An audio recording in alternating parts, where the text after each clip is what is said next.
menyampaikan terlebih dahulu dilakukan pertemuan dengan Komisi 2 supaya bisa kita melihat apakah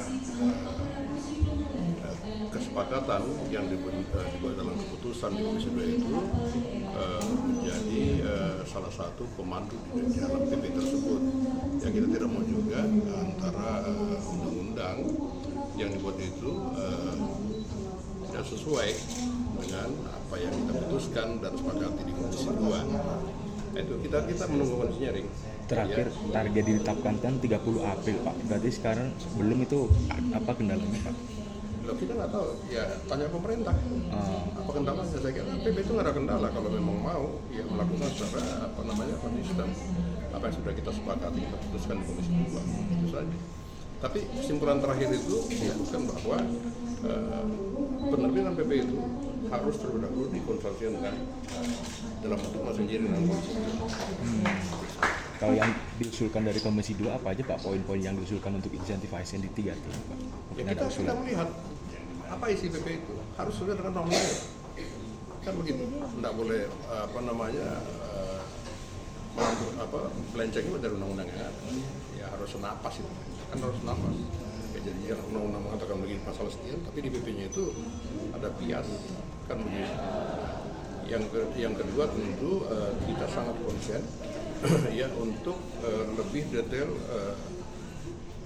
PP itu berbicara tentang tenaga honorer yang harus dianggap menjadi P3K.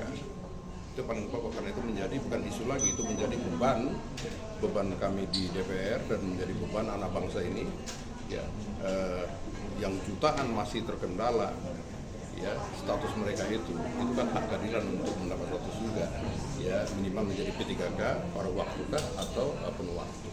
Ini kan perlu kepastian hukum juga kepada mereka, kasihan mereka itu ya, walaupun kita mengatakan yang wajib diangkat tanpa tes itu adalah 5 tahun berturut-turut menjadi tenaga honorer tanpa terputus, mereka wajib diangkat menjadi P3K. Itu paling pokok.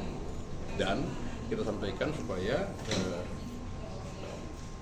Kemenpan melakukan pengawasan kepada semua kepala daerah agar tidak mengangkat tenaga honorer ya dalam istilah apapun. Ya kan. Informasi terakhir kami mendengar ya tenaga honorer itu gantikan sekarang dengan tenaga sukarela. Nah, ini kan jadi mainan aneh di daerah juga ini. Ya sekarang ada tenaga sukarela. Nah, ini kita baru dapat informasi. Kita hapus tenaga honorer, sekarang masuk tenaga sukarela.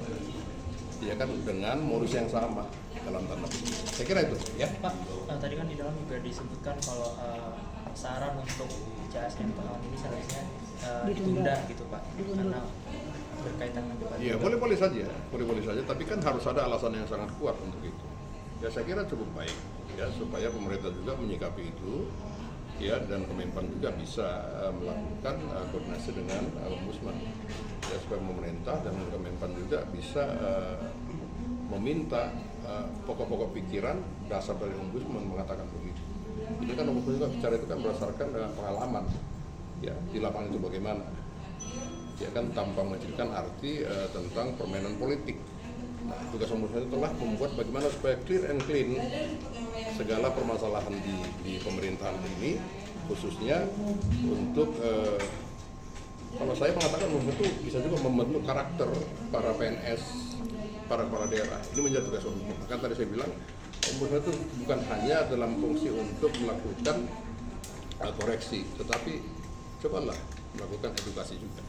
Usulan soal penundaan pilkada ini akan dibahas lebih lanjut nggak Pak nanti Pak? Saya kira nggak ada penundaan.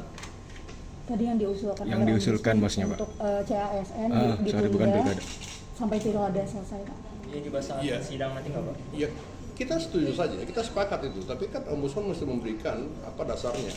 Mereka melakukan penundaan secara detail. Itu paling pokok sebenarnya. Kita nggak setuju. Ya, karena Ombudsman juga melihat pengalaman sebelumnya. Kan begitu, supaya tidak ada pengerahan. Makanya kan tema ini juga kan dalam rangka untuk